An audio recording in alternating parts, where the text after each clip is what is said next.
Good afternoon. I'm Mark Allen with Gaper.io, and I'm here today with Erin Lear, the CEO of Lear Academy. Good afternoon, Eric. Good afternoon. How are you doing? I'm good. Yourself? I'm doing really well, thank you. I have to tell you, this is the first podcast I've done with someone wearing a hat like that. It's really quite stylish. Oh, well, thank you. I appreciate that. Looks very nice.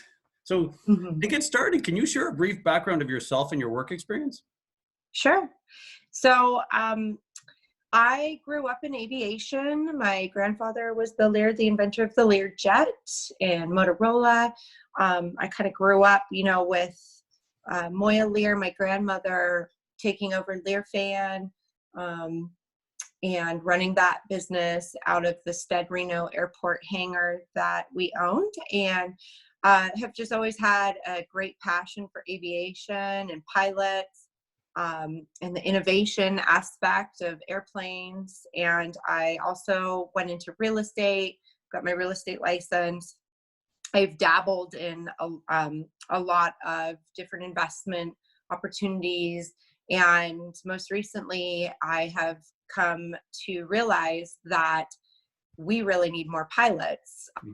There's a major pilot shortage, and statistically only less than 5% are women female pilots. So I'm hoping to crush those stigmas and shift them and bring a new era and back into aviation. So we're bringing into a new style back into aviation and making it fun again. Yeah. So I've had a series of journeys along the way. And I'm really happy to be on this particular journey and just continuing the Lear legacy. Oh, it's very interesting, very worthwhile. I admit I've traveled a fair amount, and you're right. Most of the professional pilots are males, but it is nice every now and then you hear that female voice come over there, and it's a little more soothing. Yeah. So it's nice. And my father was a pilot, so we should have a lot in common here. Amazing. Yeah. I love it. Yeah. So I love it. What kind of airplanes did he fly? He flew, he had Cessna, he had some 4-seaters and some 6-seaters. He had small ones. He actually worked at the FAA. So. Oh my gosh. Well, we'll need to get his number then. Yeah, I also grew up around airports. So, that's right. Yeah.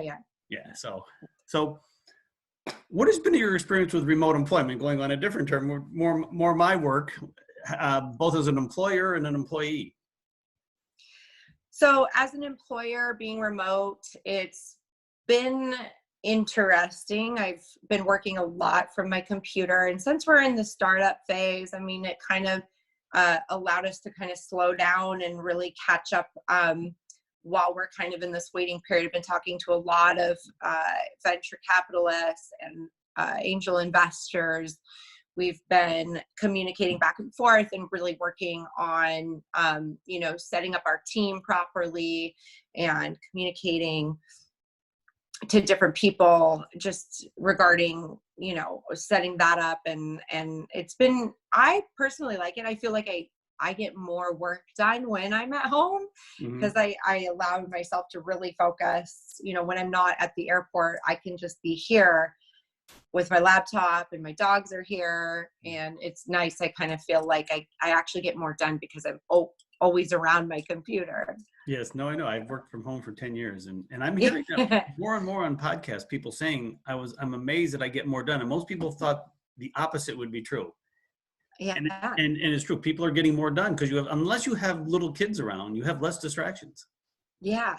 And that's a whole different topic, having, a 3 or a 4-year-old at home. So luckily my youngest is 30, so I don't have to worry about that anymore. No, we don't have kids, but we do have fur babies. Okay.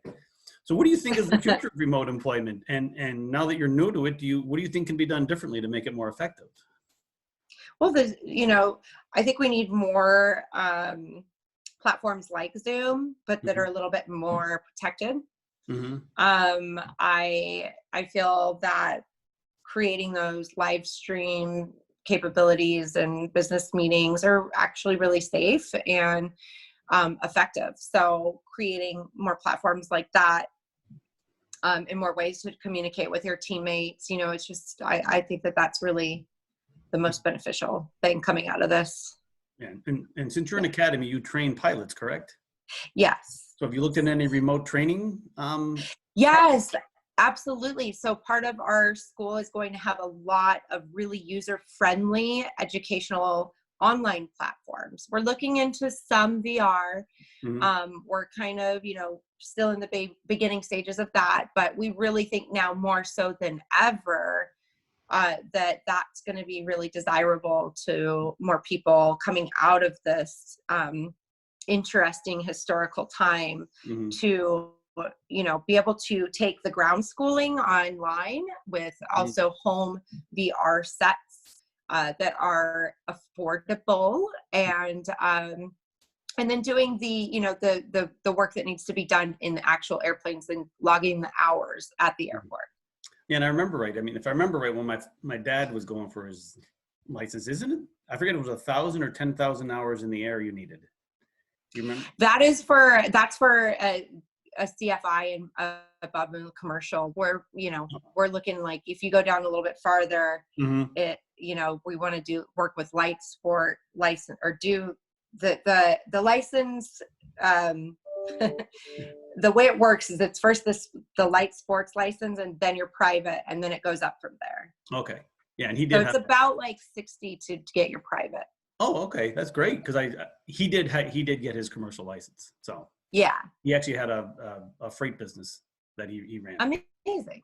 Yeah. So part of our school and how we're different from the other schools is we're going to be eventually bringing on the electric airplane, and we're first to market with that. We have a pretty good relationship with George By, the inventor of the E-Flyer, and we're looking at the FAA giving us full certification by 2021. We're hoping that that still stays that way after this pandemic. But with that said, we also have the Pipistrel Alpha Electro, which is a light sport aircraft, and that is actually we're just waiting to hear from the FAA to see if it's the exemption gets passed. So we are like looking at the clock, waiting for an answer from them.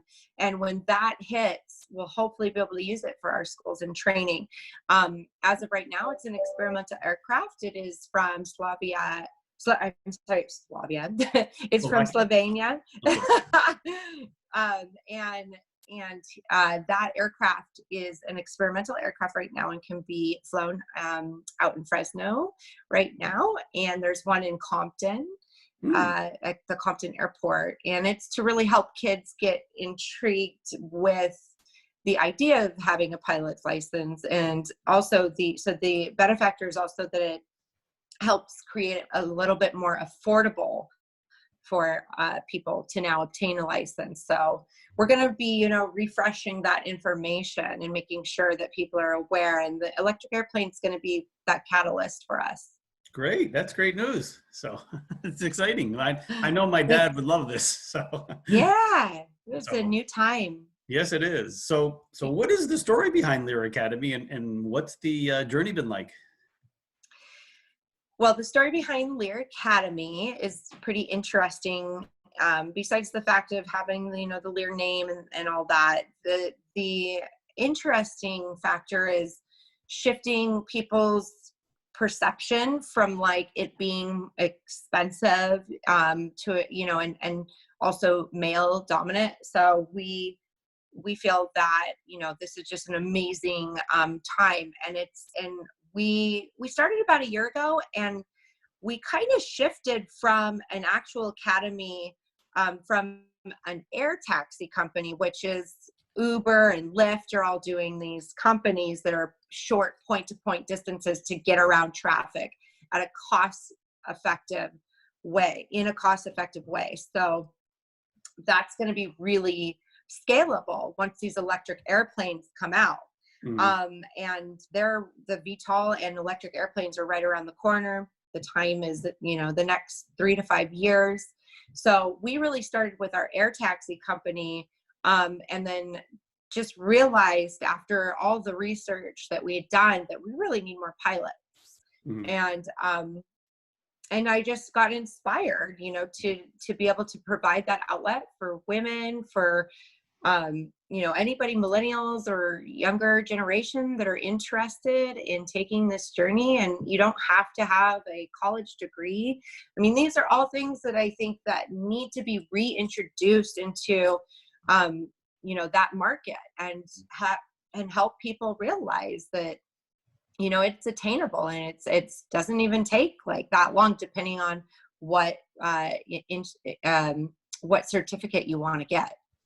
Yeah, and having been up in small airplanes myself, I can tell you it's quite thrilling, and especially when the pilot. I never flew one myself. My dad was always next to me. It's really a thrill, and you can see that it's he loved it. I know that. So yeah, I love it. I mean, once you get up there, you feel like you're floating on the cloud, and there's no need to wear a mask up there in your training and unless you have a co-pilot, of course, but you feel like you're on top of the world. Yeah, I agree. So the current pandemic forced a lot of companies to go remote. Now, I don't know how much of your company was remote before this, but what kind of roadblocks and challenges did you run into? Like, it was about 6 weeks ago now. Sure. I would have to say, in full transparency, funding has been a little tough. We've gotten a couple people who are really, really close to sending us a check, and then the stock market crashed. So we've had a little bit of a challenge, and taking a step back and going, okay, what are we going to do? This is like obviously a really rough time for the airplane community. So but we have a great idea, and it's really about setting ourselves up for the next year, so that when all this is done and we're able to reintroduce this new era into aviation with electric airplanes and bringing more females in, that that's what's going to set us up for success in the future. But yeah, I mean, like, the funding aspect, we actually did get an investor who's all about it, and he's excited to work with us.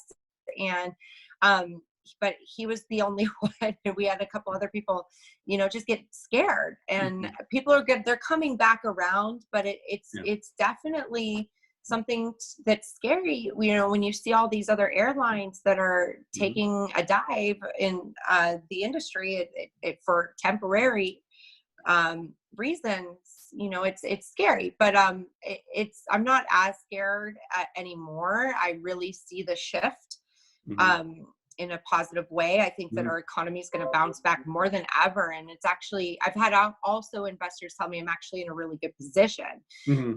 Whether or not that was the right investor for us, that's what we're doing. Our main prerogative is really sitting here and helping provide an opportunity for potential investors that are interested to jump on board with us and get us ready for when we do bounce back. Yeah, and that actually leads me right into my next question. Great segue there, Erin. Hey. I feel what's going to happen is right now everybody's kind of in that wait and see mode. But once the economy opens back up, there's just going to be, depending on what industry, and there's going to be this flood of business, and a lot of people aren't ready for it. So what do you think of companies that offer remote employees? You think that's something you would actually consider, because it's going to be hard to find local people, and so you might have to go outside to get people to work for you?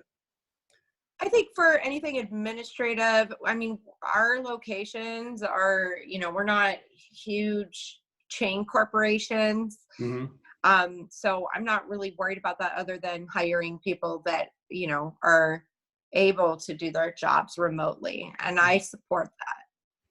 Well, good. Yeah. Obviously we do too. So, yeah. Well, Erin, this has been fascinating. I love your story. I wish you all the best. I will actually pass on your information to my daughter. Maybe she'll get the bug.